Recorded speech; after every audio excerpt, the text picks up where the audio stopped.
So, Okay. What's up, everybody? Another Sunday night. Yeah. whew.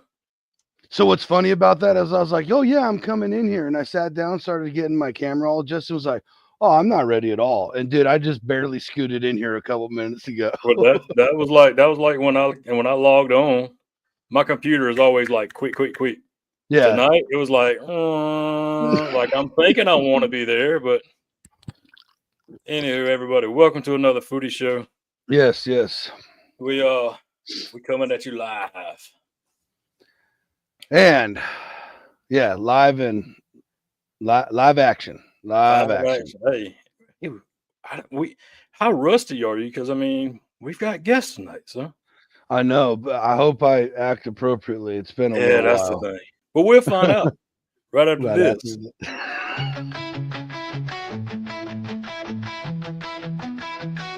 Another foodie show where the fun begins. Cooking up a storm with all our chef friends. Reviews and recipes that will blow your mind. Live shows and laughter, a good time you'll find. Join us for the ride on this culinary quest. Johnsy and Damn will never settle for less. Laughs and interviews that will educate. Another foodie show, don't wanna be late. Another foodie show where the fun begins. Cooking up a storm with all our chef friends. Reviews and recipes that will blow your mind. Live shows and laughter, a good time you'll find. Join us for the ride on this culinary quest. Johnsy and Damon will never settle for less. Laughs and interviews that will educate. Another foodie show, don't wanna be late. Another foodie show.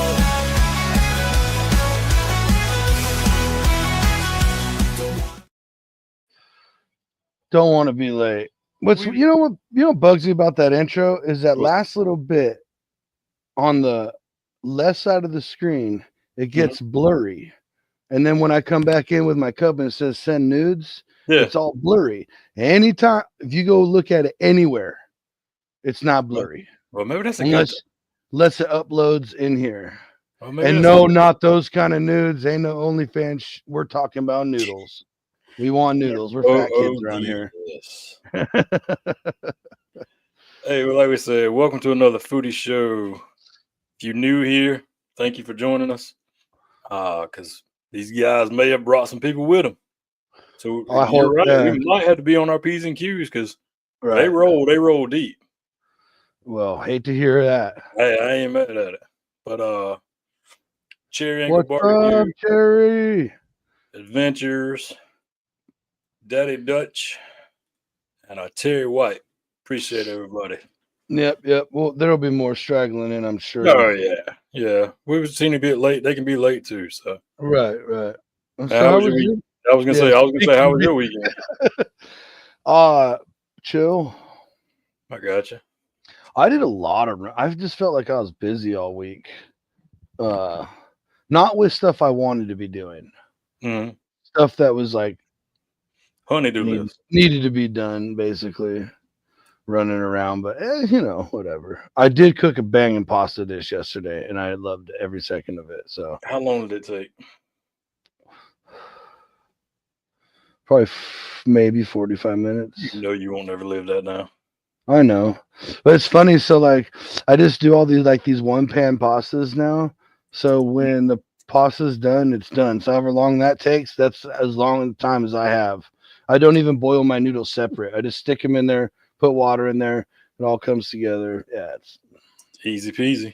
Mm-hmm. What about you? Yeah, it was pretty low key. Not a whole lot going on the weekend. I did. I mean, I cooked some burgers yesterday. I mean, but as always, I had that hankering for an old good burger. So, dude. And the thing is, if we go out somewhere, I'm like, yeah, I'm gonna get this burger over here. Womp. No, it's no good. Right. It's like, okay, this would be a good burger if I had no idea what a backyard good burger tasted like. True. And it's the same thing with steaks, dude, with me. Right. And I mean, where I had to cook it at. Oh, let me guess. Air fryer? I did cook them in the air fryer. I did. Did you really? No, I did not. Yeah, I was about to say, you have that beautiful Santa Maria out there. No, we fired up that Santa Maria and let it eat. Right. So, speaking of eating, I think we got two guys that know how to cook some good food that everybody would love to eat. That's a fact. I mean, these guys don't win awards for nothing. Yeah, and I believe it's like a couple. Luckily I have and this is maybe TMI. Luckily I got my shoes off right now, so I'll be able to count past 10. Right. So I got my slippers on. I'm screwed. I usually do, but I had to kick my boots off and get right in here. Oh. But anyway, back to these guys. And here I thought we had nice beards. This guy's coming in hot. He's stepping the game up. Yeah. He's like, nah, sit down, children. Sit down, children. And that's what I'm saying. So he's stepping the game up on that. So of course they're going to be stepping their game up everywhere they touch base on in a contest. Exactly. So I love when we talking about it. Let's bring these two guys in. We got Josh, we got Jeremy from JDQ. They're bringing it in hot right now from the Red City. Woo! Yo, what's happening, boys? What's up? What is up, dudes? Thanks for having us on, guys, man. This is cool. Appreciate y'all coming. Mm-hmm. Appreciate y'all coming through. Absolutely. So, real quick before we get crazy into it, introduce yourselves to everybody. Let them know a little bit about JDQ and what you guys do, how it all kind of started. I'm Josh DeWitt. I own the business of JDQ. With my wife and I, we have a line of rubs. I have 3 flavors: a sweet, a spicy, and then we just brought out a sweet garlic right before Christmas. Yeah, that's the one that people are going nuts about. It's been a little crazy to say the least. We've had some fun with it for sure. I'll tell a story here in a little bit about it, but Jeremy and I've known each other for a long time. Him and he's an OG in the world of barbecue. He's cooked for a long time. He was actually cooking for another team back in the day when I had the opportunity to get to meet him. Well, not so many words. But I was cooking with another team. Actually, we were at the American Royal. We were backed up to him and Richard Fergola when they cooked for Fergalicious. Those guys, they traveled the nation. They were super big pimps on the circuit. He has stories upon stories. And so Jeremy cooked for him, decided to take some time off. I actually then traveled with Richard and cooked with Richard for a while. And then I decided that I was going to take some time off. And then Jeremy and I decided, hey, man, let's cook. And we got together. And, now we've cooked the past 4 or 5 years together and had a ton of fun. We do cook in the Midwest, and we do cook with and against the best of the best. I mean, there's a lot of really good cooks everywhere in the United States. I believe we cook amongst the best here in the Midwest. I mean, can't be no way of the statement. Numbers are numbers. Numbers are numbers. Absolutely. But no, I'll let Jeremy tell you his side of it. But it's been a blast. I couldn't wish to be on the road with anybody else. He keeps me in check, which is great because I need somebody like him to make sure I stay on my P's and Q's to say when we're out cooking. Otherwise, I'd be out running around promoting and talking and selling my stuff. That's what I do. So otherwise, you always have to have that moral compass. Yeah, Damon's our compass for sure. Jeremy is mine. So we work well together for sure. But Jay, go ahead. Tell them yours, man. Been cooking since from about 2012. Started this crazy journey, and actually was a judge first and started judging, and everybody does. Yes. Cooking in the backyard. Got into the competition world by judging. Went that route for a while, learning about the comp world. Decided to dip our toe in the competition world a little bit, and it caught on, and went on from there. Had an opportunity to run for team of the year. Run all over the country. And 1 year we went from being in Kansas City, we went to Fargo, down to Florida, down to Cincinnati, out to Vegas.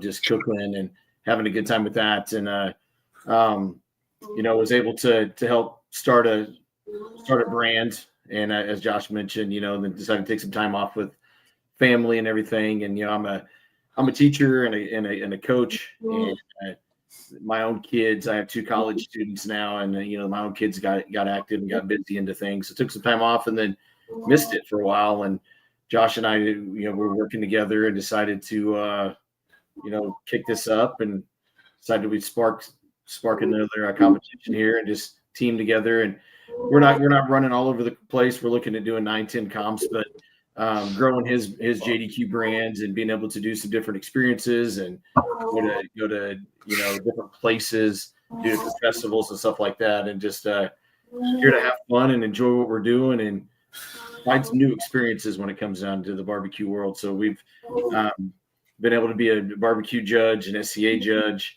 been able to cook and do different things like that and travel. It's kind of where we're at right now, enjoying the experiences and promoting his brand. Nice. Can't beat that.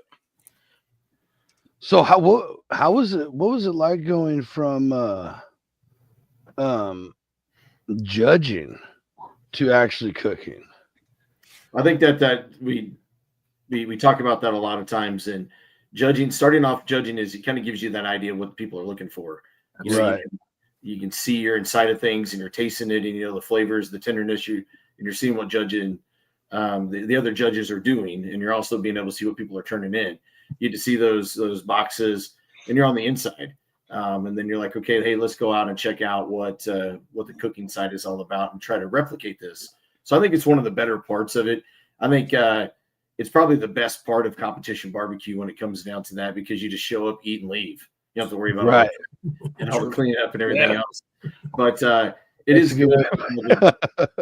During the time that I took some time off from competing, I wanted to become a master judge, and I was able to do that and comps in, and so I was able to go back into the room a little bit. And even though I stepped away, I was able to educate a little bit too, and be able to talk to those judges and see what's going on. And during the process of eating, you cannot talk, but once everything's turned in, then you get a chance to kind of banter back and forth and be like, oh, what'd you think about 1? What'd you think about 5?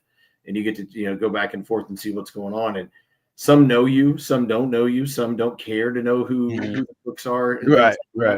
I think there should be more inbreeding of cooks and judging going on. I think it would help. I think that some of the judges don't necessarily know exactly who's out in the parking lots. They walk through, they come in, and then they leave.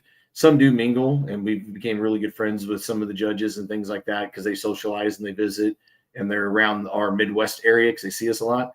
But it's great. It's a great side of barbecue, and it kind of gives you a full look into the inside of the tent, and so you know what you're doing when you're on the outside. Right. Absolutely. Now, it's one of the biggest tools. When I got into barbecue, I had multiple mentors of mine that told me, go be a judge, go figure it out, pay your $70 or $80 or $90, whatever it is now with KCBS or whatever the government body is that you're in that area, and go do it. I mean, not only do you get the free food to say, but you also, if you're a competition guy, you're learning the profiles. You're seeing, and if you have the ability to taste what people are cooking, you can start figuring out people's recipes and what they're doing and what you like and what's hitting and what's not hitting. And you can start going about it that direction, and you can figure out what's good and what's not good, you know? And so it was a great tool for us when we teach classes, when we teach comp classes. That's one of the first things we talk to people, man, that this stupid game we play is 90% luck, 10% execution. And if you really want to get your money out of this, go become a judge, because you really see more out of it when you're a judge than anything. But we need more judges in this sport that we play. We have a lot of older judges that are out there that don't really judge on the newer scale that is the J Cup that's out there, that needs to be more I don't want to say redefined because that's what they've done with J Cup, but I think there's still a lot of judges that are out there that haven't taken it. That still they're still scoring from the old model. Would you agree, Jeremy? Yeah, absolutely. And that's tough. And I mean, it's tough when you really break down. I mean, we're lucky that we have tremendous sponsors and we get to do this. I'm not going to say cheap because it's not cheap because it's no, it's not. We get to do this a lot cheaper than other guys get to do it. And when you see some of the money that some of these teams are spending when they're just learning how to do this, right? And it's tough that they hit certain tables, and Jeremy and I've hit these same tables too, and we've known we've had good food, but that's the part of this game that we play. Yep, and it's just tough. It's absolutely tough, man. But we do it every other weekend when we can. They're glutton for punishment. Well, it's like, yes, I was talking with you earlier. It was just like, I've never had the bug because it frustrates me that you could send some of the best food you've ever cooked to that table. No, I'm not saying like just because you're nobody. I mean like killer ass barbecue food. And if you didn't just hit the profile right, this one profile right, probably not going nowhere. Or you just get a bad table. Like, what the fuck? Like, yeah. A lot of people say, why do you do this? And there's no set format. And it's like, yeah, it just comes down to what people think and what they want to put down. And that's part of the challenge. It's kind of like the game of golf. It's stupid. It's challenging. Yeah, but stupid. We all still like it, right? Yeah, you hit a good shot and you come back, or you get a good call. And it's like, haha, I'm going to come back next week. Or you don't, and you're like, screw this, let's burn it all. So in saying that though, if you come out and like Johnsy was just saying, you go and your food was great, this is the one, and you go up and you score low. Now, the next competition, do you change what you've done that last event, or do you stick with it and see if it sticks to the low side of the table, or if it ramps up again? You know your profiles, and I mean we know our recipes, and we know what we're trying to do, and I mean it's luck of the draw, man. I mean, I'll tell the story from the Royal this year. I mean, ribs helped us. I mean, carried us really. That and brisket all year long, and this year at the Royal, I mean, we got 2 strong calls, in the open, and chicken and brisket, and ribs killed us, and it was just like, what? But we hit a super tough table, and nobody at our table even scored in the top 100, and we land somewhere, in the upper. The lower part of 150 and down. We end up a whole lot better than 20th at the Royal. But I mean, it's funny, man. It really is, and you can see it if you really want to dive into the analytics and the math of all of this. You really can. You can go back and you can see the tables that you're at. You can see the teams that you were against. You can see if you were at the same table with another team. You can see what teams didn't hit those tables that were tough tables. And they have angel tables and they have devil tables or whatever you want to call it. And when you end up landing on a couple of those, and Jeremy and I've landed on our fair share of them, just like every other team out there has too. Right. They'll run your day. I mean, funny story. We had a contest this year. Jeremy cooks phenomenal chicken. And he turned and looked at me and he said, "This might be the best chicken I've ever cooked." And shoot. Bold statement. Right. Stamp it, bro. This is it. He goes, "We don't get a call on this today. I quit." And I'm like, "Oh shit. That's not good. Oh shit. That's not good." And sure enough, we went to awards and we didn't get a call in chicken. And it was probably the best chicken we've cooked all year long. But we hit one of those tough tables. And it sucked because if we don't hit that tough table, instead of 7th, we're in the top 2 or 3 at this contest. Right. So, but again, we understand what we're getting into when we walk into these contests, or we drive up and we park our trailer. We know what we're doing. We know it's any given Sunday or Saturday or Friday or whatever we're cooking. It's either here or here. It is what it like. The only contest you GC every weekend's the one in your driveway or right. Simple as that. Bing, boom. That's actually a good mindset to have. That's probably one of the best. Like, just walk into it knowing that you're grand champ at your house, and that's about it. My neighbors think I'm the best in the world, and it's like literally they know there's so many people that are better at this than we are. It gets breezy around here, and so the grill's either wafting these neighbors or these neighbors, on the other side. And I feel bad for them. I never hear or smell any other grills, so you're intimidating them, bro. Bro, not me, dude. Negative. I mean, I cook. All the tri-tips you got. I know how to cook for sure. I won't put it, but hey, I ain't cooking. You put me into KCBS all of a sudden. Yeah, it's a different world. It's a different world. Yeah. And that's the thing is, I cook steaks. I'm telling you, better than any steakhouse that I've been to in this state, in my opinion, because I cook them the exact way I want them. Yeah. But I'm telling you right now, I'm probably getting real close to last at a CBA. Guaranteed. Right? Yeah. SCA. Sorry. Have you cooked an SCA yet? No, sir. No comps for me. Dude, you need to go do it, man. You need to go do it just to do it. I've talked about this. He'll get in one day. Yeah, I've talked about this with these dudes a million times in the last 3 years. I have no desire. I have no desire to go tailor my cooking to a specific taste, right?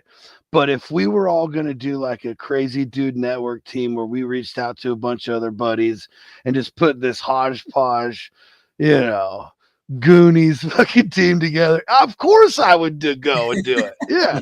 What am I cooking? Let me know. There you go. That's awesome. But that's what I tell everybody. It's just like what Johnsy was saying. What you cook in the backyard is not gonna help you in the competition world. Because it's totally different flavor profiles. It's I mean, you can say. I mean, it's I thought we were cool this year, Dutch. Thought we were cool this year. And I mean, for a simple fact, we found that out. 100% when we was at the Royal this past year. The stuff's Which again, great. sorry for not making it. Yeah, that's on me. Oh, you good? But some of the stuff that was tasted out there, it was like, wow, you can't eat 4 tons of this right here like you're gonna pig out in the backyard, But it's great, right. It's good. Oh, it's it's not you're gonna sit down and have a whole plate full style it's food. So sweet and so savory. Yeah, that it's just to me it was real. It's very, very rich. Yeah, the food is rich because that's the thing. It's so sweet with all that sauce on there, but it's so savory at the time that they just blend each other into that perfect bite that everybody's aiming for, and it's just rich.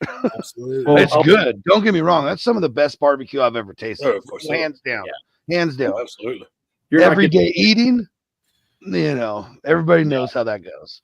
Yeah, you're not going to put the time and effort into it, and the trimming, and then the injecting, and the brining, and layer upon layer upon layer, and then even when you're finishing it, just boom, boom, boom. At the house, you're going to find out what works for you, what works for your family, and that's how you're going to roll. And it's going to be a hell of a lot cheaper too. That's what I was going to say. Your grocery bill, if you were doing KCBS cooks every week, for eating, I mean, like, whoo. You'll take a little bit of it into it. You'll bring some of those steps into it. If you're cooking a slab of ribs, you can bring some of those steps into it when you're finishing or when you're wrapping, right, like that. But you're not going to go to some of the extremes and the steps you're going to do, and you're going to bring in some of those flavors and those sauces and rubs. But yeah, you're right. And I tell you what, if when I eat competition food and like especially brisket, like I get the burps, like I get a crazy flavor of all the stuff that's been put into it. It's a little different version than when you go to, you cook it at your house, or you go to, Joe Bob's Smokehouse down the road. Right. It's going to be something different. And I think that you're looking for more of that balance versus when it comes down to competition and stuff than what you're doing in your backyard. And so, right. Absolutely. I think Cherry Anchor just nailed it when he said, nailing tenderness by the time it sits and judges eat it is so hard. And I mean, and that's part of the game you play. Right. You hit certain numbers, you hit certain points, you know what you're trying to go for. But at the same token, I mean, when you're at the Royal, I mean, some people are 7 or 8 minutes away from turn-ins. And, I mean, we're lucky. We have a pretty good spot out there that we got about a 2.5, 3 minute walk. But even it's like a straight line too. Well, when you get there and you turn your stuff in, who knows like how long it's taken to actually get that box back to where it needs to go in front of that judge, right? Well, in this year, I mean, look at the weather. I mean, the weather sucked. I mean, it was rainy, it was nasty, it was cold. I'm pretty sure the dates are going to be about the same time next year. So who knows if we're going to have rain or if it's going to be cold or what's. Right. I heard a couple people say we were expecting it to be like about 20 degrees warmer. Yeah. Or right in there. I heard that a couple times that weekend. I was like, oof. Because if you don't plan any extras, dude, that could suck up all your wood, all your time gone, just poof. Yeah. Oh yeah, absolutely. We have some buddies that are from Texas that a couple teams I sponsor that were out on the grass side of things. And they literally said when they got up that next morning at 3, 4 o'clock in the morning to get their cans going, whatever the case is, they literally stepped out of their campers and were in 6 inches of mud and water up to their ankles. And we're lucky enough that we're on cement. Yeah. And we have a little bit of a pit that the water can go down to. So I felt sorry for some of my friends, but I thank God that we had the spot that we had for what we were doing. Right. So we were cooking that Sunday. We got out there and got going in the morning time, and we were running the 4 drums, and we had canopies up, and there was a wind going a little bit, and we were battling things. And then it was funny because we had a couple other buddies there with us, and as soon as the rain stopped, within 5 minutes, 7 minutes, all of a sudden they're like, "Whoa, look at that!"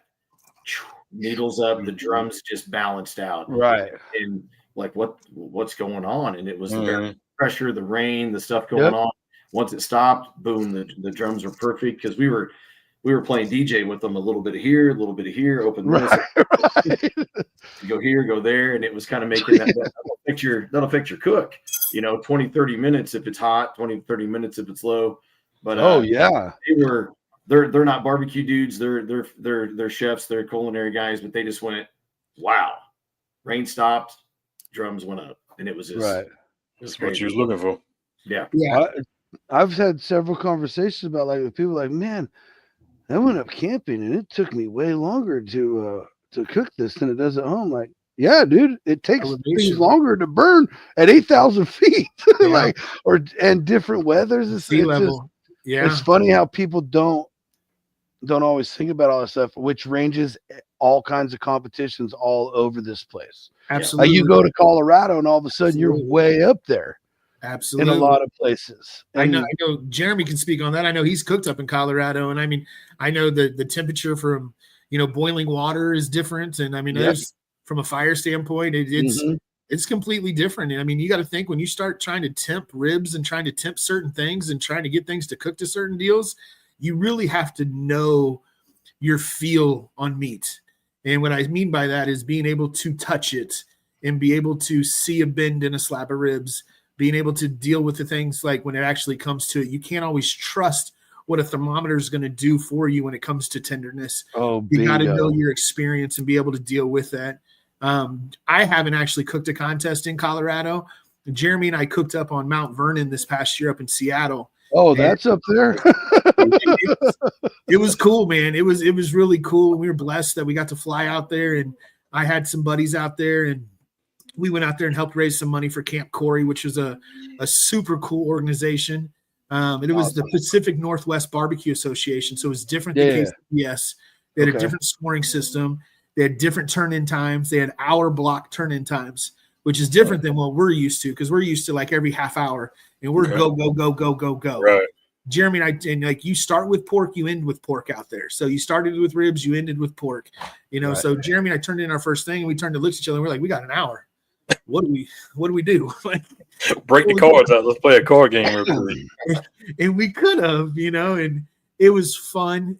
But it was at the same token, definitely the challenges were definitely there, and you're not at home anymore. It's not what you're used to, but it was well worth it, well worth the experience. And I think that's really where Jeremy and I've kind of got this new motto and this new thing that we're really going towards is just all about experiences. We've got to go to really cool places, and I got a ton of really cool and good teams that are out there that are running my products. I put a list out today of my 2025 teams. I'm super blessed and humbled at the amount of people that are using my stuff that I get to work with. But for Jeremy and I, it's really about like, where do we want to go? Right. Where do we want to go cook? I want to go to Murfreesboro. I want a chance to win an apple. I'd love to go to Poozy Q. Those trophies are some of the coolest trophies in the business. I want a reason to have to buy a separate plane ticket to put a trophy in a plane. Right. I lose that problem, or find somebody to have to bring it back to Kansas City for me.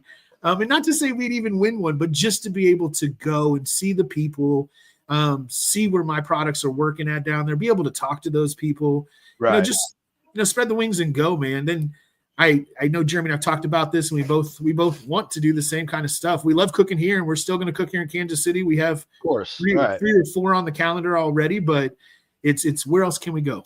What else can we do? Where else can we see?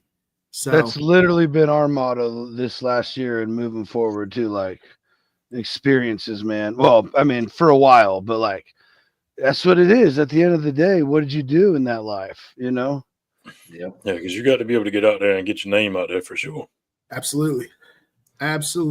Plus, and how just like you were saying, like go and see different teams in areas where you've kind of blown up. Like how cool for them and you.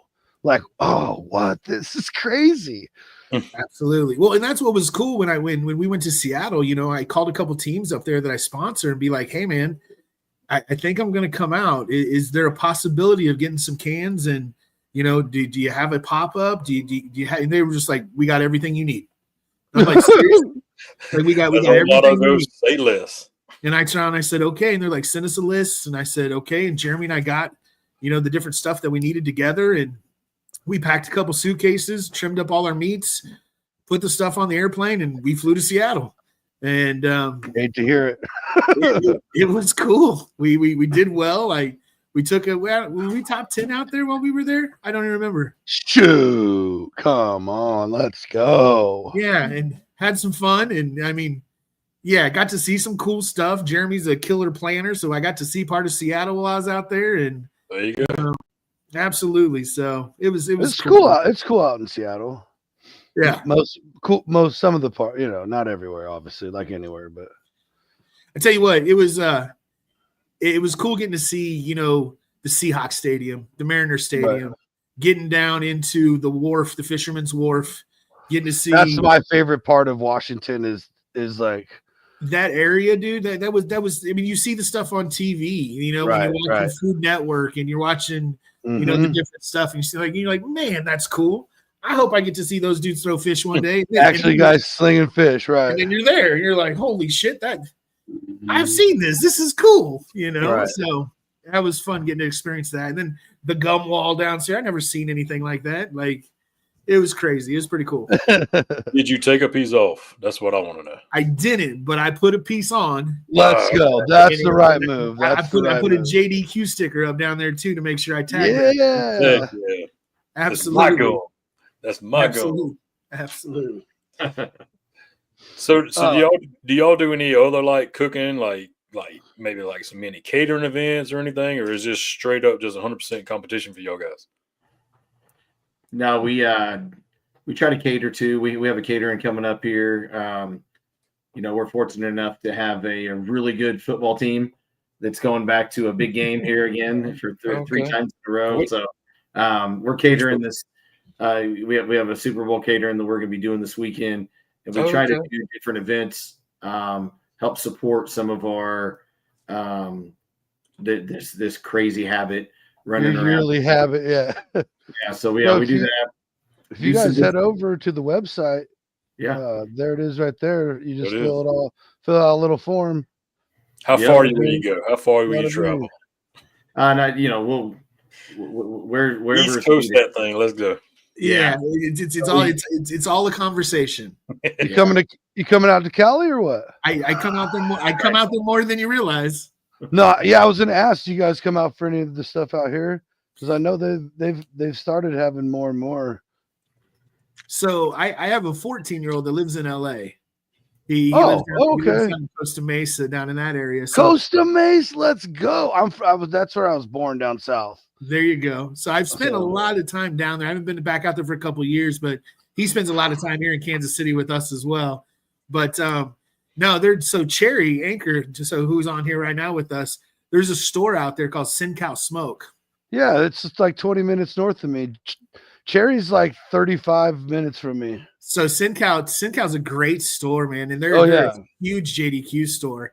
And I've been talking with them for a while, especially Blair, their new owner, about us coming out there and trying to do it around when there is a contest and doing a class at the same token. So Jeremy and I can possibly double dip, come out there, do a class on a Sunday, but do a KCBS contest on a Saturday.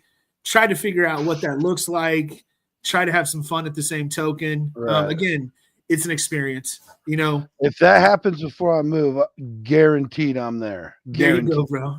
There you go. But yeah, no, that's something that I've wanted to do. I want to get out there. I love that area out there when it comes to cooking. There's a lot of great teams out there. A lot of great stories from barbecue have came out there. So yeah, no, I'd love to get out there and cook more. Hell yeah. Nice. So you said you're heading to Ohio? Yeah. I see your Browns beanie there. Yeah. I'm a diehard, or I've been a lifelong Chargers fan, but I've ever since I had a bunch of Browns players years ago on a football team or a fantasy team, and then Tony's a freak for the Browns, so it's kind of like this weird little thing that I love. There you go. So funny story. If I wouldn't say funny story, but story. If you want your players to be healthy, do not let Johnsy wear their number or your name on his body. Yeah, so we go out for opening That's day. what I'm gonna say. We barbecued at a tailgate, like a big deal. We all flew out to Ohio, or me and Damon flew out to Ohio, and we're cooking at this tailgate at the airport tailgate and all this. And so I buy a Nick Chubb's jersey and a Browns hat and all this. He's repping it hard too. Do you know what happened to Nick Chubb? Couple of weeks later,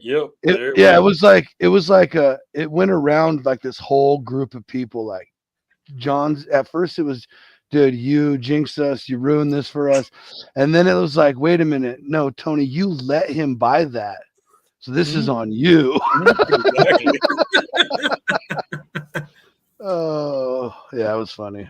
I mean, not the injury was not funny. That's what I say. Our business around it was funny. I just want to clarify that for everybody out there. Don't come at us.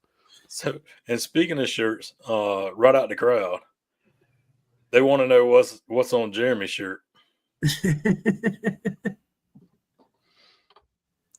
Oh my gosh, dude, that is.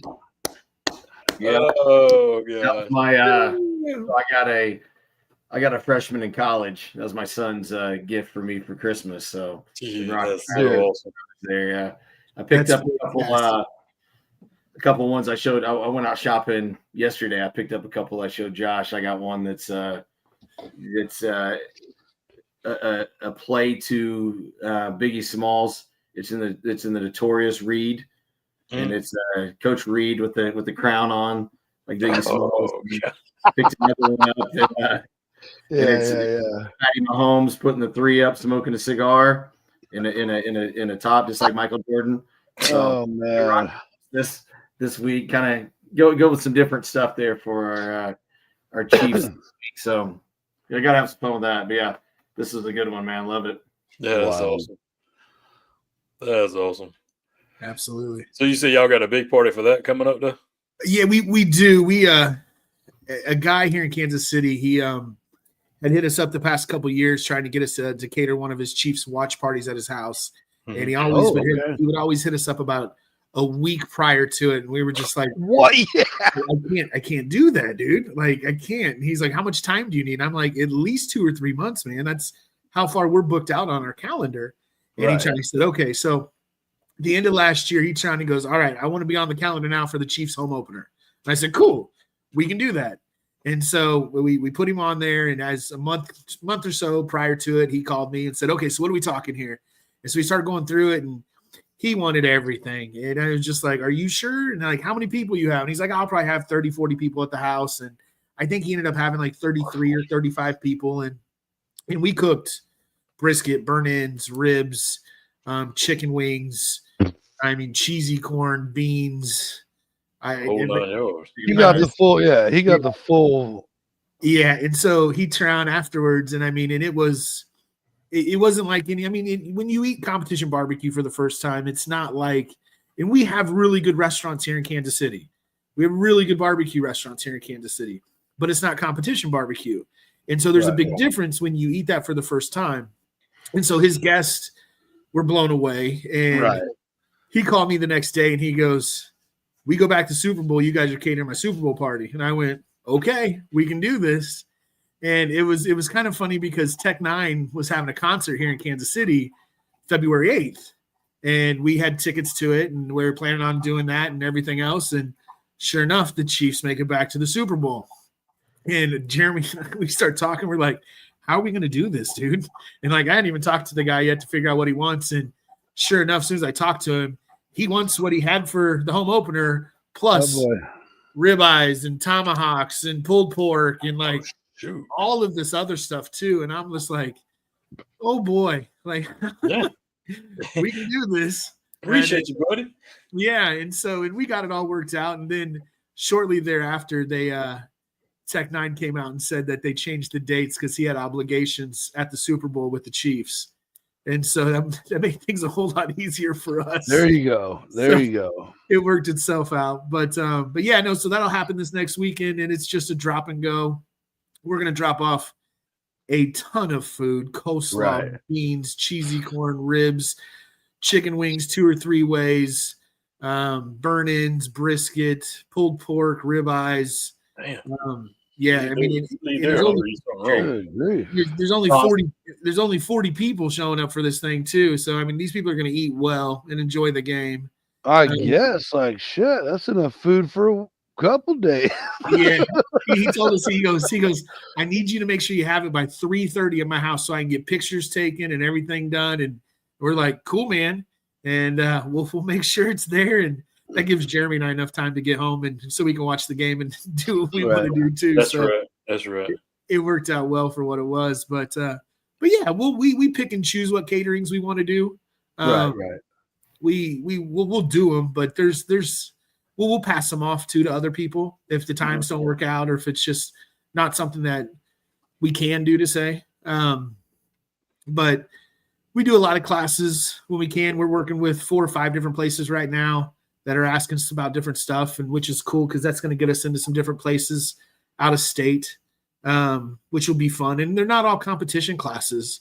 We do a lot of different stuff. Your weekly meal night classes, your meal prep classes. Different stuff. A smoker just doesn't have to be smoked meats. It can be tater tot casseroles. It can be lasagnas. It can be bread, cheesecake if you want. Absolutely, it can. And a lot of people don't realize that, and that's the fun. That's the fun part about cooking is expanding the mind frame of what you can actually do. And there's so many pellet grills that are out there now. And I rep the Smoking Brothers, and you can run it from your phone. I can be out of town, and my wife say, "Hey, I want to cook this." Say, "Cool, plug it in." I can run the cook for her. There's so many different things that you can actually do now with technology that's out there. So it's just all about teaching and telling people how to do it the right way. And once you show them, Usually they take off with it, and it's fun watching people learn, and then they're so grateful once you show them how to do certain stuff. Right. I think we need to dive a little deeper into this because I want to touch on. We got to take a quick commercial break real quick, but I want to touch on that because I think part of people's problem is they just don't think they can do it. Correct. Right. So we're going to dive a little bit deeper into this, and we'll pull up some more stuff of theirs and continue this rolling out until they kick us out of here. We were right back. After these messages, we'll be right back. Do you have a favorite? Do you have a favorite Damonism? Like something Damon? Absolutely. Like what is your? I know mine. Mine is every time we sing, he goes, "Oh, here we go." Every time. Every time. And then he'll sit back and wait till we're finished. Yeah, you're laughing. I swear to God. I nailed it. Mine was like when he goes, "Oh, here we go." But he does the lean back on mine. We're here at Great White Smoke out of Bloomington, Indiana, black and white. You know, I think we need one little thing to pull this whole campsite together. Garage beer. Let's go. Why is that? Y'all got there fast. It was 80 degrees and we had no air conditioning. Hey, I got that fixed. I got that fixed. His truck loud as hell. And we hit a little water patch and I thought we were going to die. And I'm like, probably ought to get in the other lane. And he was like, oh, yeah, that's a good idea. And or we have this little rinky-dink trailer behind his big truck. How all the snow cream was made. How the snow cream was made is actually probably, we could call it crema too. How the how the snow crema was That's probably not the name, but good Lord, that was amazing. No, I'm pretty sure it's going to be the name. Probably. Hey, how many of those have you had? This is my first drink today with my left hand. And it's like, all right, you got large again. So I just started going back to the gym, started doing keto. So, and Miller Lite is great for keto as long as you don't eat during the day. Got him. You can stay under your carbs, but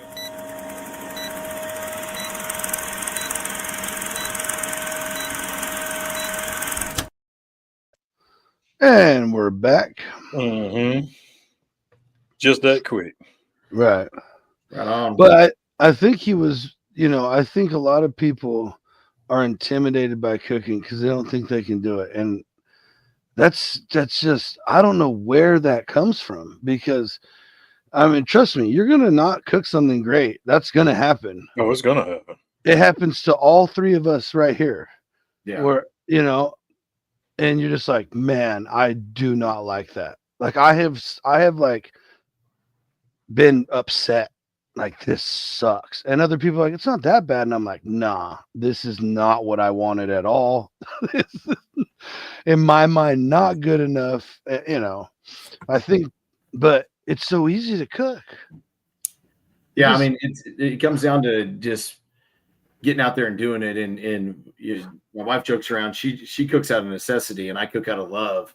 And she jokes around about that, and it works out well. I'm a producer; she's a consumer in our household, but it's, what can you do? And it's kind of like a scientific experiment sometimes. And it's like, hey, what can you do here? What can you do there? And you take things that you have, and there's been some days that I'll just go through and I'll say, hey, I got dinner planned. Here it is. And I'll serve something. And my wife's like, where did all this come from? I'm like, well, we had it in the pantry and in the fridge. So you just got to figure things out when it comes down to cooking, but not being afraid to fail and not being afraid to try it. And there's been many times I've picked up a recipe off of somewhere, and my wife did it to me last weekend. She gave me something. It was a Greek chicken rice thing. And I said, I love you, but I'm never going to cook that again. And I hope this thing tastes well. But when I was done, it was just like, it was tedious. There was shit everywhere in the kitchen. And I was like, what have I done for the last 3 hours? This we meal prep for the week, and it's one of those things. And so you just got to get out there and give it a try and give it a shot. And one thing that we've done is try to put some of those classes out there to where we do like a weeknight warriors. What can you do over the weeknight? What can you do on the weekend to plan and prep?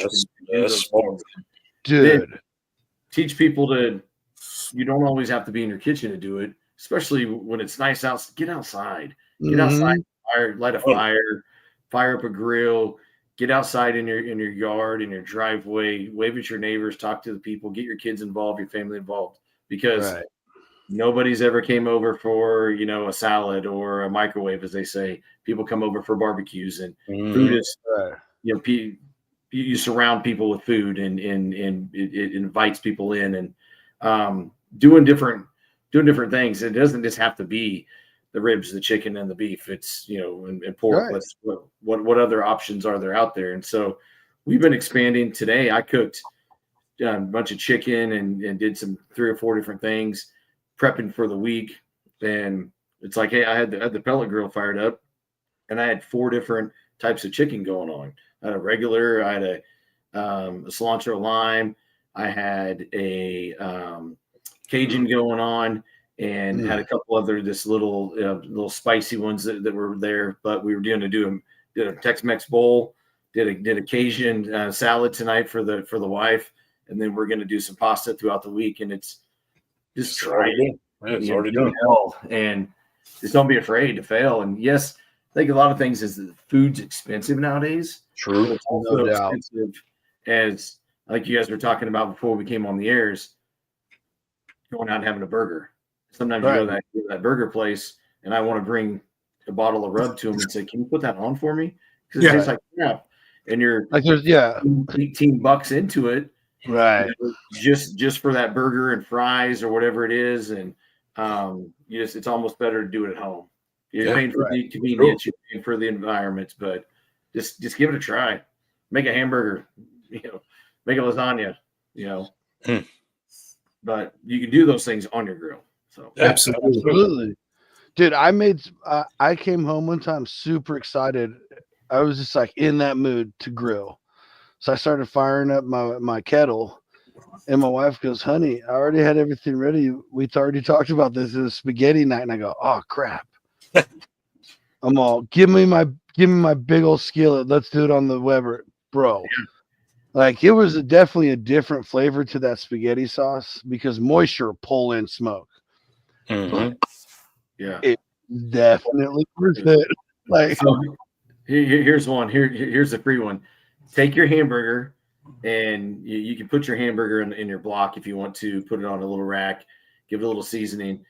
Cook it at 225, 250 or whatever on your grill. If you're on your Weber, put it on the opposite on the cold side. Give it a little smoke to it. Then pull it off. While you're doing it, if you want to keep it out there, put like your cast iron skillet out there on the hot side. Then you break that up. Throw in a can of Manwich Bold, and you got smoked sloppy joes. Right, instantly, boom. Shit in there together. It's there because you're getting the smoke from that. You're in that grill flavor and all that stuff. Same thing you would do on your stovetop. Right, exactly. Absolutely. Is your house doesn't smell. It's outside in the garage. Your neighbors you're sneaking up the neighborhood, as my neighbors call it. Man, you're out there sneaking up the neighborhood. Neighbors going, what are you cooking tonight? Right. So something like that's real simple that you would make in your house. You can cook on the grill. You're just using a different heat source. It's the same meals, no matter. And you're barking different flavors too. Right. Absolutely. Exactly. Layers, more layers. That's it. I was gonna say the famous lines, nothing but layers and layers. Yeah. Damon literally preaches it. Period. Layers of flavor. You've got to have it. Smoked. I do smoked chili. Put my chili on there and I smoke it, and I just let it sit there in the Dutch oven and chill, stirring it, giving all that flavor in there. And I'll run it on a pellet grill, and it's still, because you don't need to have it on a stick burner. You don't need a bunch. Right. You just need a little. Mm-hmm. Right. Exactly. And I don't want to blow through all the wood just to smoke some chili like that necessarily. Yeah. You know what I mean? And you pellet grill, won't even use a whole hopper, probably not even half. on a bowl of, I'm like you're saying it. I've made meatballs, Italian style meatballs for, I couldn't even tell you how many years now. Will not ever not cook them on my pellet grill. I won't ever not do that again. Because just that little bit of smoke on a meatball it's just like, how are we not doing this everywhere? We just did it a couple weekends ago. We did a contest down in Chaffee, Missouri for Smoking Brothers called When Pigs Fly. Okay, and, it's an indoor contest, and it's super cool. But they have part of it's 3 different contests within one, and we were a part of what's called the Heroes Cup, and we competed against Tim Shear and Heath Riles and Big Mo and Bob Turdunk. Oh yeah, so Megan Day, all those guys. Some newbies, some rookies. Yeah, we were the nobodies. But they give us all the same meats, and we're all cooking on the same pellet grill. And one of the meats was a ground pork. And so we did exactly what you're talking about. We did it last year too. And we make these little meatballs. Jeremy had a recipe, and it's killer, dude. And I mean, these people just flock to it, and they get it. And I mean, it's simple. And a lot of time people don't realize that when you overthink things, that's when you mess things up. Like, bingo. Oh, dude, let the rubs, let the meat, like let the stuff do what it's supposed to do. You know, go out and cook it the right way, and then enjoy it for what it's supposed to be. When you start adding 9,000 ingredients to things to try to infuse this, and I want to fusion this, and I want to do that, and like keep it simple, stupid. You've lost me now. Right. Yeah, because if you're doing all that, you're covering up something that's wrong. Correct. You're trying to hide something. You're trying to hide something. Every time I'll be tasting. It's usually when I'm trying something a little newer, or trying to do tweak something or whatever. I'll taste it and it will be okay. And I'm like, okay, what do I do? I got to add, and I start adding too much stuff. Not that it's bad, but you're just like, yeah, you went wrong somewhere. Like you could just like you panicked somewhere. You panicked. Yeah, I've done that a few times, and we sit down and like, this meal would have been great, but Dad, you put way too much red pepper flakes or something in there and just lit us up. And I was like, yeah, we're a little too heavy on this. And you live and learn. And the problem I have is sometimes when I call it freestyling. You get in the kitchen, and I'm like, hey, I'm going to freestyle tonight. Here's what we're going to do. And then you sit down, and it's like everybody goes, man, that worked. And then they want you to replicate it 3 or 4 weeks later. Like, remember that one thing you made? Like, not a clue. Not a freaking clue. I don't know what I did, but I'll give it a minute. They're like, yeah, it was good. Not as good as last time. I was like, yeah, so I probably did a difference, Yep. That's my issue. I got certain things I stay consistent with. Yeah. And it's the ABCs of it. But then, like you say, there's another times it's just like, okay, yeah, we're going to try this and see if it sticks and holds on the wall. But like you say, sometimes it does, sometimes it don't. Luckily, I've started changing my behavior a little bit, and I got these notepads or little notebooklets, like literally everywhere. So almost anytime I'm trying something new, I will go like, I'll be anal about writing everything down. And then, so I have it in case I want to like, okay, I didn't like this, whatever. Especially I've been doing a lot of like cured meats, like Italian cured meats. So I want to write all those steps down in case I nail it. And then I'm like, okay, how did you do that? But there are sometimes I'll get in the middle of things and change something, and I'll forget to write that down. And then I get into the same situation you just talked about. Like, man, can you do that again? Oh, of course. I even wrote it down this time. And they're like, yeah, this is no. And I'm like, I tend to get distracted or get altered. And then you're like, oh, that's right. And you're like, oh, what did I do? What sucks is that's been happening to me trying to film what I'm doing too. I'll be like, oh man, I just did like 3 steps and didn't take one photo or video. Oops. Yeah. Oops. Yeah. No, absolutely. See, we at that same contest with what's called the Heroes Cup, they pair you up with different municipalities or different heroes from that area. Cool. Yeah. And what you do is you're actually raising money for a super cool charity called Badges Give Back. And we had a group of firefighters from 3 different areas that are in that area. And I'm bringing this up only so that you guys, I want to talk about this one recipe that these guys brought to Jeremy and I. And Jeremy and I were like, I don't know about this. And then we made it. And I tell you what, like, I'm excited to make this recipe again. It's called a Cuban cigar. And I don't know if you guys have heard of this or not. No. It's like a Cubano. So here's another free one for you. You take a pork tenderloin and you cut them up like filet style, and you actually pound it out. You smash them out so they're flat. You add a piece of ham, piece of Swiss cheese, mustard, and pickles, and you roll them up, and then you roll them in bacon. You season them with whatever barbecue rub you want. I suggest my spicy. That's what we did. And then you put some toothpicks through them, and then you put them on the smoker, and you let them go. And I tell you what. Yeah, not hearing anything I don't want to hear. They were so good. So I'm always down for a good Cuban sandwich, and this is a Cuban cigar is what it's called. Yep. Okay. And it didn't need I was leery. We thought it was going to need sauce, but once we sliced into them, you took a bite. You were able to get that mustard. You were able to get that pickle. You didn't need anything, and there was enough. The acid. Yeah, it was good. And it probably from because the acid with all that stuff from the pickle. I think the fat of the bacon and the the rub and stuff.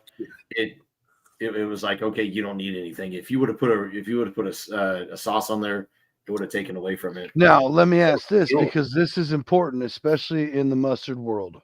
Regular, Dijon, honey, bless you. Stone ground, or stone, what kind of mustard we using? So that day, I believe they just used regular yellow mustard. Yeah. Okay. For me, I'm going to be a stone ground mustard. You're going to go Cuban. I mean, you need the real deal pickles. You need the real deal stone ground. I mean, right. That's just me. But I mean, this worked out well. And I mean, when you're serving masses of people like we were and trying to absolutely right. The whole thing, what you're trying to do. And if you could picture this Myron Mixon pellet cooker and trying to cook we had chicken thighs, we had pork tenderloins, we had so much different stuff, and then everything's in pans because you're trying not to cross contaminate and do all this different stuff. And then you have this whole booth that you're at, and you just have samples set up, and there's thousands of people walking around. Right. And all you're trying to do is get them to try your food and then put money into whatever. We had a firefighter's booth.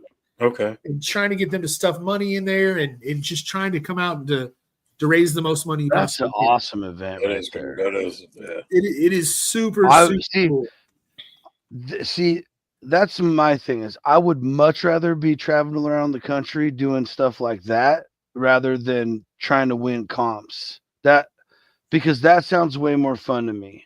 Like I can barbecue, I can do different types of food, I can wow them or whatever.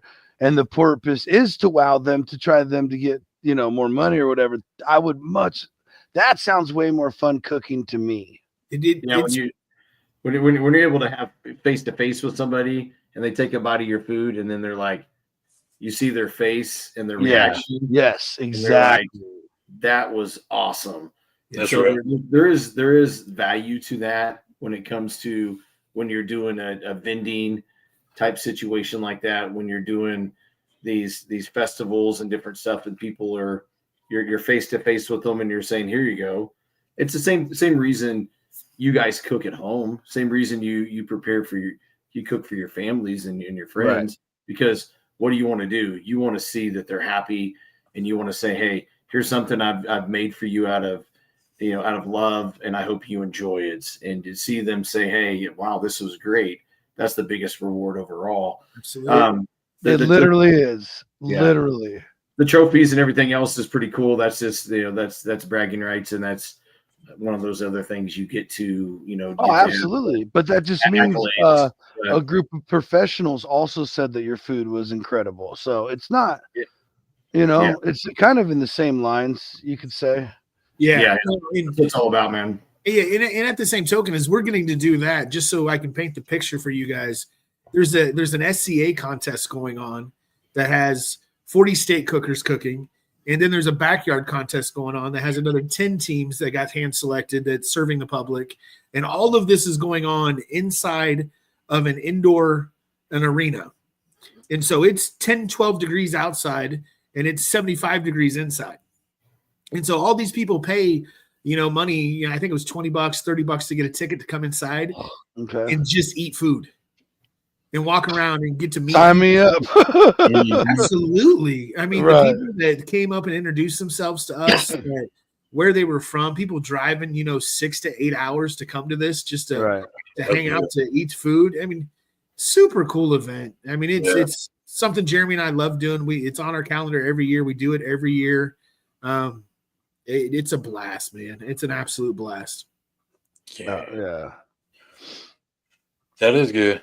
What's both question for both of you? Dream comp or place you want to travel to cook, either comp or like do a class? Like, what would be your guys' dream destination for that? Let's get it out to the masses. So I'm getting ready to get to go probably cook one of mine, and I'm going to go to Meat Stock down in Australia. Oh yeah, bitchin', hell yeah! In May, I'm gonna go down with some good buddies of mine, Damn Yankee Barbecue out of Texas, and we're gonna go down there and cook it.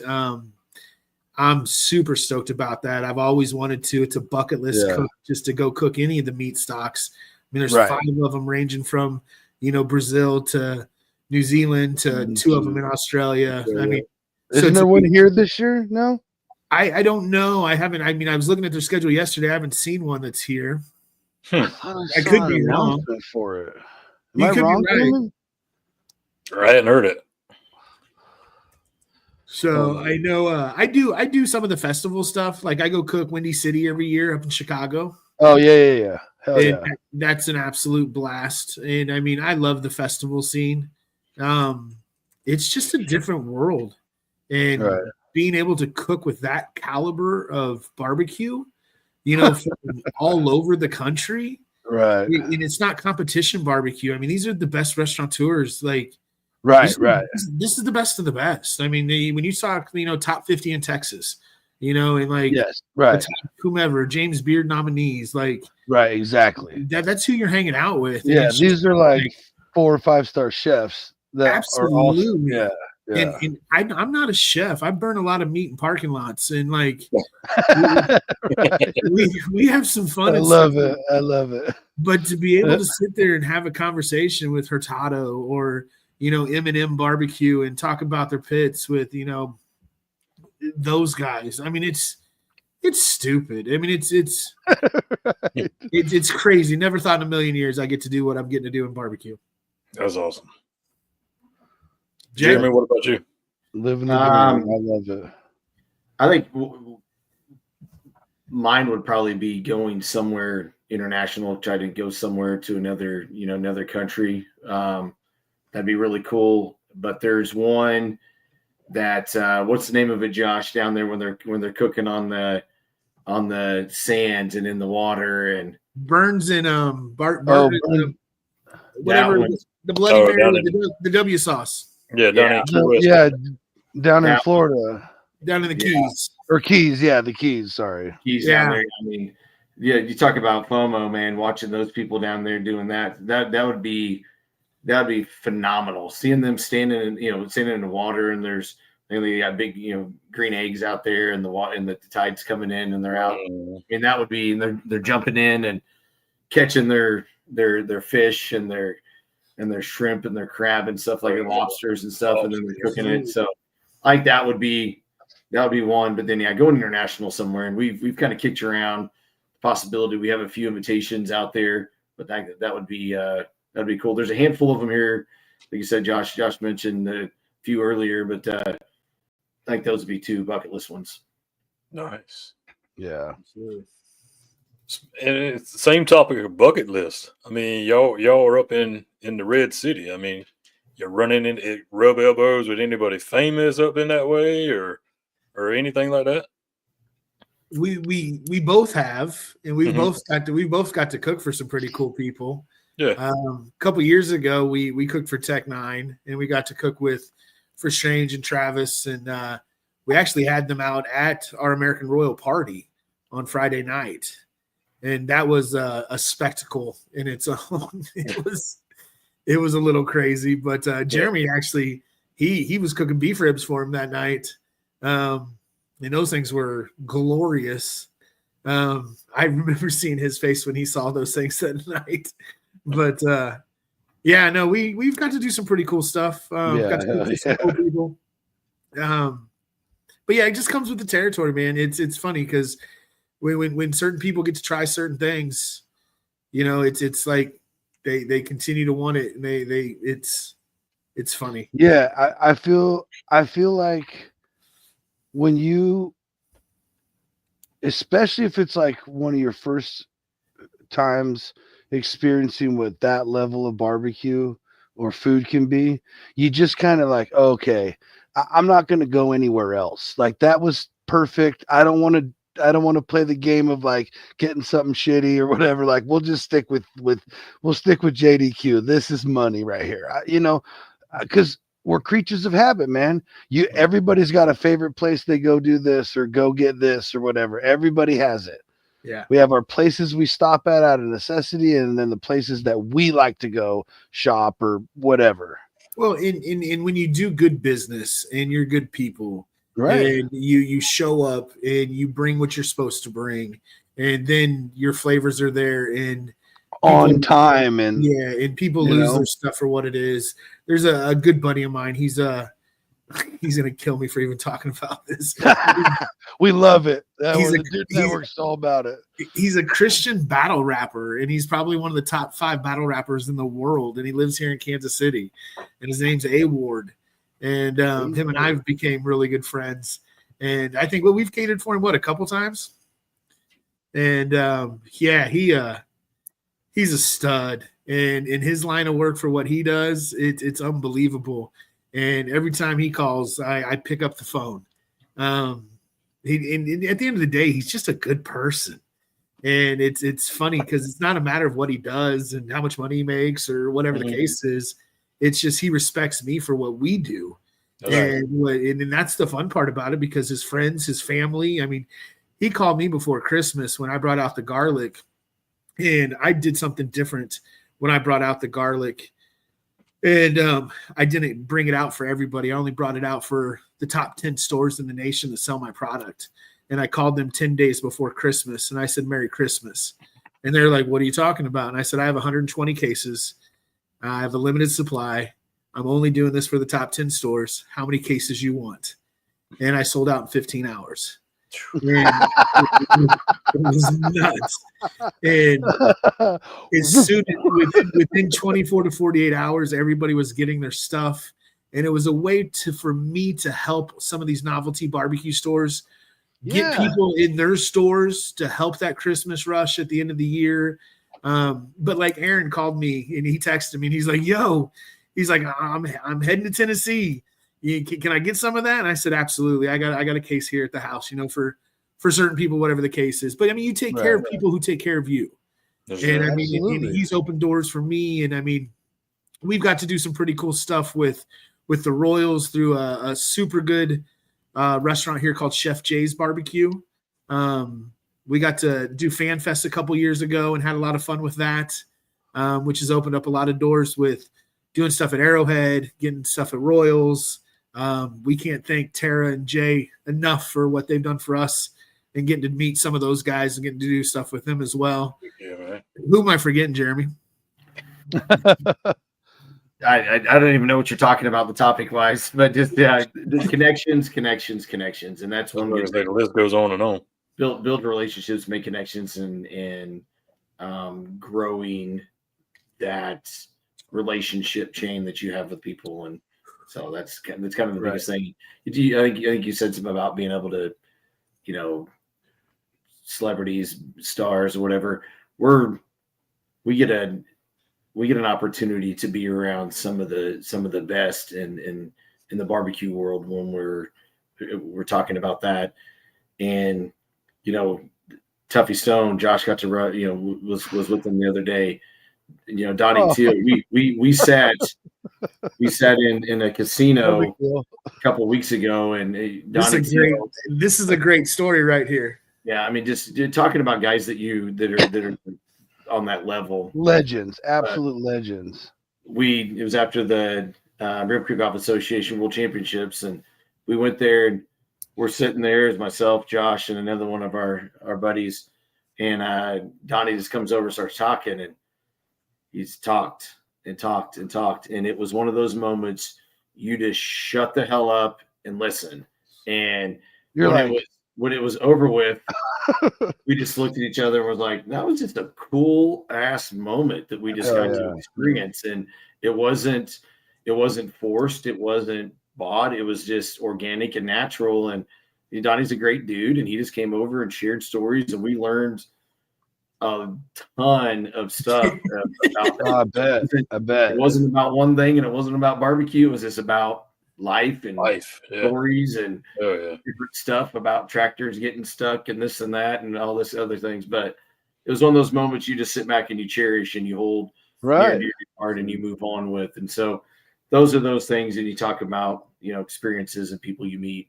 Those are those. Yeah, that's probably one of the most important to talk about right there, because again, what you guys brought up earlier, experiences, and those are like when you actually here's this absolute monster, and they just come, they just like, oh, you guys are also professionals, and they just sit and talk to you like regular humans. That's they want that too. They just want to be normal. We have the guy who started cooking too. That's right. We've had the fortunate, we've been very fortunate to be a part of the Royal Oak family, and we go down to the Royal Oak Invitational every year, and you just sitting around some of the people that are down there and getting to talk and visit with them and the guys and the teams that come around, and then there's a big get together in the lobby of the hotel, and there's a lot of bourbon and a lot of things that are thrown out around there, and just that's another one. Man, what a bummer! You sit and you talk, visit, and there's just so many personalities and so many people that are in there. That's one of those cool things you just cherish, and sometimes you just sit back and listen and talk. Absolutely. The stories that are told in that lobby are ridiculous. Oh, I'm sure. In the amount of bourbon that is drank in that lobby. See, that's what I'm saying. Because the more bourbon gets drank, the better the stories get. Oh, man. And they go late, and it's funny, and it's a lot of fun. They're good stories for sure. That's half the reason we get into barbecue competition, right? Absolutely. No, that was one of our favorite things about the Royal, was just finally meeting everybody in person and like just hanging out like, oh, this is normal. We've all kind of known each other for so long now. Well, and you guys are with a great group. You guys are with Dave and Grubbs and all those dudes. And they're a good group of dudes. We met Dave, gosh, it was probably 3 or 4 years ago in Georgia at the Royal Oak Invitational. And that was the first time him and I had met. And we clicked, and it was great because he's just a good dude. Yeah. And we've kept in contact. He's one of my sponsored teams now. And dude's top 4 or 5 guys in the state of Indiana. Dude goes out and kills it every time he cooks. I couldn't ask for a better dude representing, my brand and my business when he's out there. He's a good dude. So I appreciate it. Grubbs has been a long time friend of ours, and that was the first time we got to meet him in person, all of us. I still want to try that sausage, man. He was telling me all about it and everything else, where he gets his seasoning from, what he did, and everything. Straight. Get you some Grubbs. That was awesome. He's a huge fan of your stuff too. Yeah. They're good people, man, and that's what it's all about, man. It's good people sharing good people stuff, and can't ask for anything better. That's one thing I really, really admire about the barbecue community. There's a lot of communities you could be a part of. Like whatever trade you're in, there's a community for it. Good luck getting support from that community. I just know because I was an electrician, posted a picture because I knew that it would just bring the heat, and I just sat back and laughed at all the hate. Like, did you even own a level? Like, oh, this is hilarious, dude. But in this community, like, dude, I watched people that could have beaten you give up umbrellas when it started raining while someone was walking. Like, it's just there's very few groups of people I have ever come across like the barbecue foodie community. Very few. It's pretty crazy. It's badass. It's pretty crazy to say the least, man. That's for sure. Yeah, well, we kind of start winding down here. I did want to pull the site up again for you guys, kind of show it off. Yeah, they got to know where to get the stuff from. Exactly. That also. Because let's get this in here. It's in the floodgates. Right. So, and it is in the ticker. It is in the ticker. The website is in the ticker. If what is watching and wants to go to the website. JDQBBQ.com. If you can't remember that, well, I shouldn't say that. But there they are. And they are all currently in stock according to the website. So they are. You better hurry. That sweet garlic's getting low again. Uh-oh. I got more on the way though. So you go shop. Here's where you can check out the cooking classes they've been talking about. Cook like a pro. And so with that, do you guys where are you guys doing cooking classes for the people out there in case they need to know? So right now out here in Kansas City, there is no set place to say. If somebody wants to hit us up and wants to do a class, we'll have that conversation. We are talking to one store in Topeka, which is about an hour from us right now. But there's so much stuff going on around here, and I mean, it's just a matter of conversations. If people want to do something, we can do something. There you go, folks, right there. Willing to do any kind of, private class, any kind of corporate class, anything like that. And we want to just, help out. There's an idea, right? That'd be a cool, like, business party type deal. Team building, stuff like that. If you want to do this and that. And so those are the options. And said we're willing to chat, willing to talk, willing to figure things out, and just hit us up, man. We'll chat, we'll talk it out and see what works. Yeah, absolutely. Those are fun. Me being a teacher and a coach, and I love those situations. And we've talked about before. We've given away, everybody does it. You talk about giving away free classes here and there, and we've had people come in, backyard, people come in and sit and talk. And Josh and I were working at a local barbecue shop, a couple of years back. The team came in and just sat there for about an hour and a half and took notes. And we just said, hey, you can do this. And it wasn't anything about, hey, use this rub, this temperature, this, that. It was, you can trim your chicken before you get to your site. And they're like, we didn't know we could do that. Because at 10:30 at night, they're out there chomping on their chicken, doing stuff.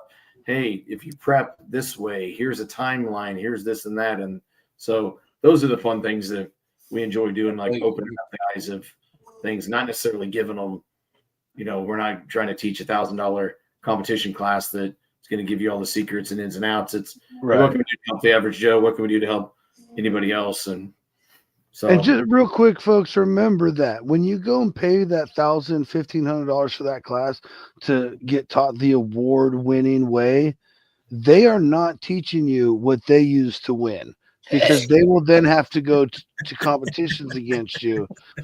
And so just always remember that. Look, I'm not saying they're liars. I'm not saying anything like that at all. I will say, like, I've taken some pretty good classes, and I will put this out there that I would say that 90% of those classes with those guys that you are spending that money they are telling you what they're doing. Okay. Really? And at the end of the day, they've done that a million times. And you have to come. You got to come right. You got to come beat me. Yeah, right. You got to come beat me, man. I mean, I'll give you my playbook, and there's a lot of people out there that think that, like, they didn't tell me that one little secret, or they didn't tell me that one little injection, or they didn't tell me that. I just assume there's that's no what I way was they're assuming giving the up same thing. secrets. No, I because that is very true. You still have to come beat me, and I've been doing this forever. So Janky Leg, he just sold out 4 classes, 30+ people each class, $1,000 a person. I mean, he banked, and I guarantee you, he gave them everything he does, and he's like, "Come on, let's go." That's what I'm talking about. Come beat me. Yeah. I've been the best in the world the past 2 years. I lost by this year at the Royal. It took a team to come to the Royal and beat me the last day. True. Otherwise, I would have been 2-time points champion of the year. Right. Yeah, here's my class. So come beat me. Hey. Yeah. So I got even more respect for him now. For sure. Well, I mean, as a competitor, at the end of the day, why, if I'm going to take your money, if I'm charging you $1,000 to come take my stuff, am I not going to give you everything? Yeah. Like, if me being an honest, humble dude, and me saying, "Hey, here's my recipes, come beat me," because then somebody's gonna roll by you, in next week, the week later, and be like, and see whatever. Like, that's fair. No. That's fair. That's fair. Say, hey, that is fair. Wyatt, right? Wyatt, 12:45 or 8:45. You said you were doing this. They're gonna come in and like, or bounce something off. Like, hey, tell me again what you did at this time. So I've taught a lot of classes, and we've done that, and you have to be legit with them. You have to tell them, hey, what you're doing. And we taught a class years ago, and one of the guys comes up later on after competition, hands a piece of brisket, and this is when I was with Richard and Fergalicious, and said, hey, try this. Took a bite, and Richard turned to me and he goes, what the fuck, dude? Is this like, teriyaki? And it's like, yeah. He goes, did we fucking teach you to put teriyaki on your brisket? He goes, and I didn't want to follow, everything you did. He goes, did you fucking pay for the class? He's like, yeah. That's all right. Yeah, legit, man. You got the information, you got the recipe. You're the dumbass that didn't go and use it. And so, yes, I all the classes that I've taught, and the classes that we teach, and the classes that the things that Josh and I show, I don't care. I'll tell you right now, if you want to know our recipes, absolutely what they are. 1, 2, 3, go. Go cook it. You still have to go do it. That's right. Yeah, absolutely. These are, I'd say 30 to 10%, right? Of the game. You have to have the right meat. You have to have the right trim. You have to have the right stuff. And tell you timing. what, you have to have timing up the ass. All it comes down to it. All 4 of us could show up. We might be running some of the same stuff, and in the grand scheme of things, you have, all right, we're guys that are running a little bit of this, a little bit of that, a little bit of that, a little bit of that. It's just how they're using it and how they're combining it. And right, and we could cook almost dead ass the same, and I could end up dead last. You could end up winning. So it doesn't matter really. Yeah. I think it's gonna come into it. If all 4 of us sat down and we said, hey, here you go, we're gonna run this same recipe. Here's the recipe, we're gonna run it. There's an opportunity for us to be pretty similar, but there's an opportunity for 4 of us to make 4 different choices. Spreads. Right. Depends on if I'm running it on a pellet, and you're on a stick burner, and you're over here on drums, and Josh is over here on a Jambo or something. It's being done differently. And so my timeline is going to be different for what I'm cooking on. Your timeline is going to be a little bit different. So when you have somebody that comes in and says, hey, I'm going to teach you, here's what I do, you still have to make those adjustments for what you need to do and what you have to do to, perform the way you need to. So, right. And it's so tight of a competition anyway, because when we was at the Royal, I mean, people, it was all tenths of a point away from Right. each other. So I mean, this competition is tight, regardless. It comes down to I lost the world championship in the rib cook-off because of tenderness score, and that's what it comes down to. Dude, what's crazy to me is like some of those some of the categories there was like 5 180s. Like there was 5 perfect scores, but they had to like still place these people. So it's like, holy frick. That's mind blowing to me. What Jeremy was just talking about, like when we went down to Oklahoma that first weekend for the Rib Cook-Off Association World Championship, the top 4 teams all tied, and so it came down to tenderness scores. And Jeremy lost. What did you lose by? Like a 1/10 of a point? I don't know. Yeah, it's something like that. And he ended up second in the world by a tenderness score, which I mean. Was probably another fractions of a point. Yeah, I mean, holy cow, second in the world. I mean, that's still fantastic for doing. Yeah, I wouldn't know. Yeah, I'd take 5th. Hell, I'd take 10th. Well, I did. I took 10th. So we went down there and took 2nd and 10th. So we had fun that weekend for what it was. Yes, sir. Hey, that's good stuff. Yeah. Jonesy, you okay over there throwing shit? What you doing? Oh, there's a cat running through, pissing me off. Trying to scare it out of here. Real quick, again, I want to grab a bottle of the award-winning flavors. There you go. You heard the man. And Sweet garlic's running low. Better get on it. And it's called award-winning, correct? Yeah, so that's spicy. What award did it win, JD? So the spicy rub in 2023 won the best rub on the planet by the American Royal. So that was pretty freaking cool. So I got to walk that same stage you guys got to walk. Yeah. Yeah. Hey, that was just because we were with some really cool guys, man. That's all. The only reason that you saw us goofy asses up there was because we were with us. I got you. Bunch of awesome, cool guys. Jeremy's over there. He keeps look at him. So what he's showing you right now is this a a sneak peek? It is. Boy. I know Damon's heard of this, Jonesy. I don't know if you've heard of this or not, but it's a 4th I got coming. Oh, it's done. It's just a matter of timing. I did not know about this. Don't give away too many secrets. I mean, obviously, you know what you can say, but oh yeah, no, it's all good. It's great. It's my version of an SPG. It's a salt butter garlic. I did know about this. I was gonna say you did know about it. I did know about this. That's right. Yes, it's pretty out of control. It's very fine. It's a lot like pixie dust. We use it as a finishing dust. He puts it in his beers. I actually had it on stuff this evening.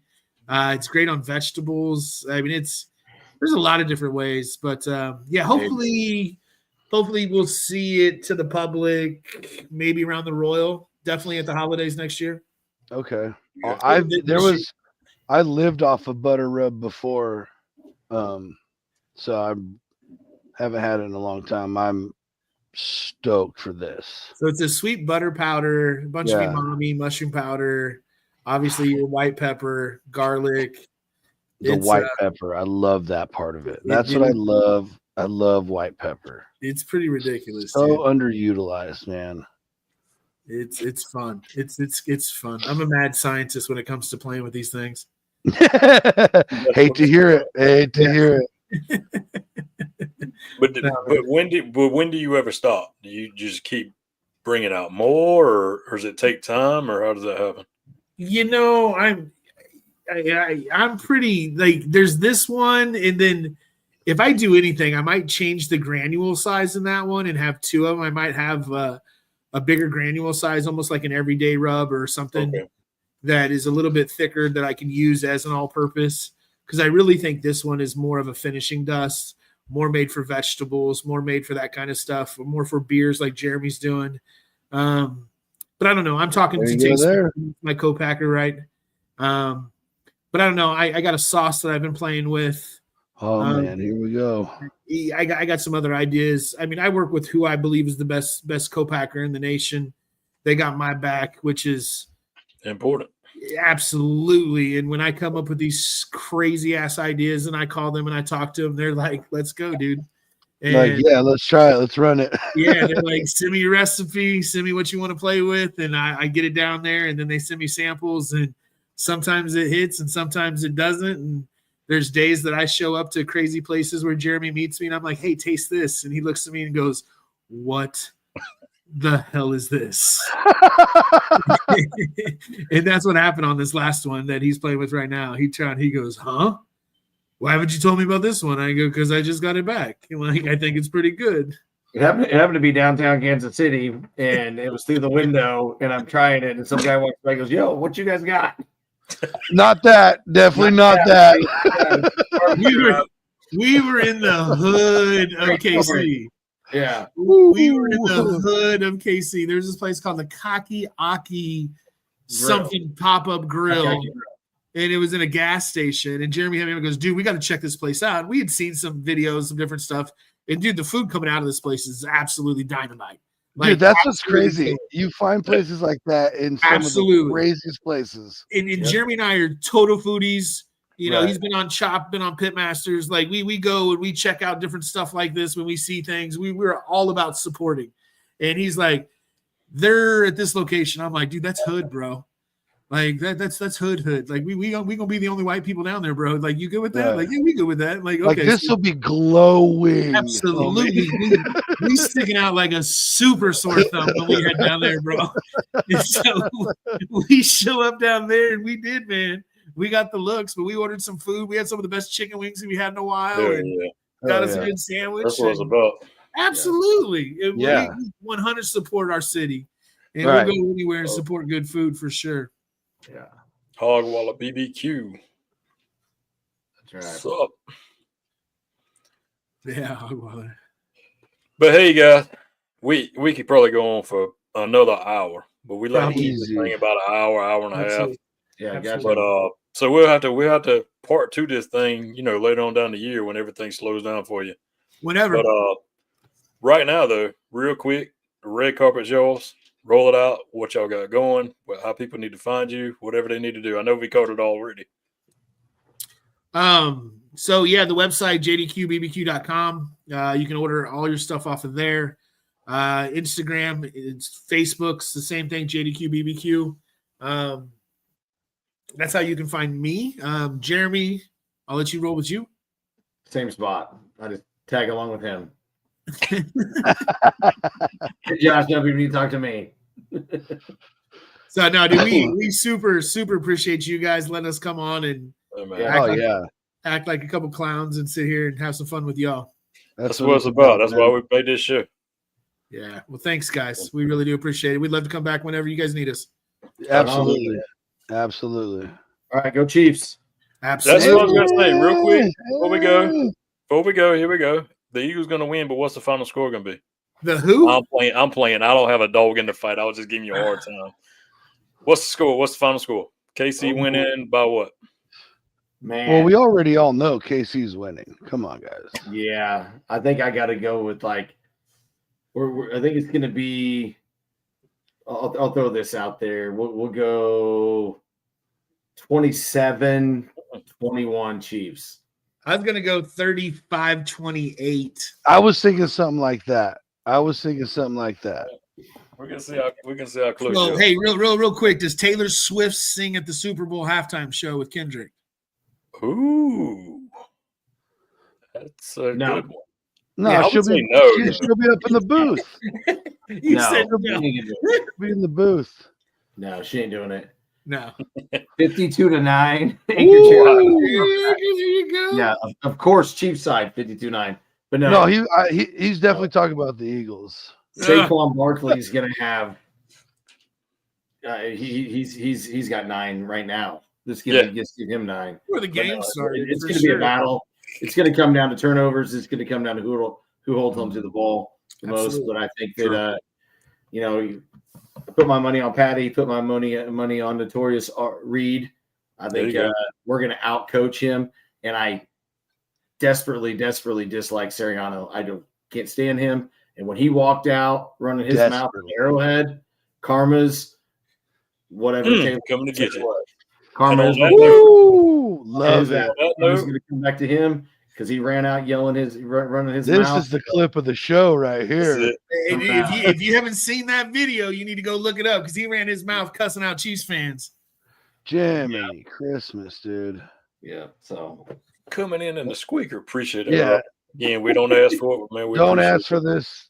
We actually tell you guys not to do it, but we're always going to brag about it. Love you guys. That's right. Nice. Attaboy, Robert. There you go. Yeah.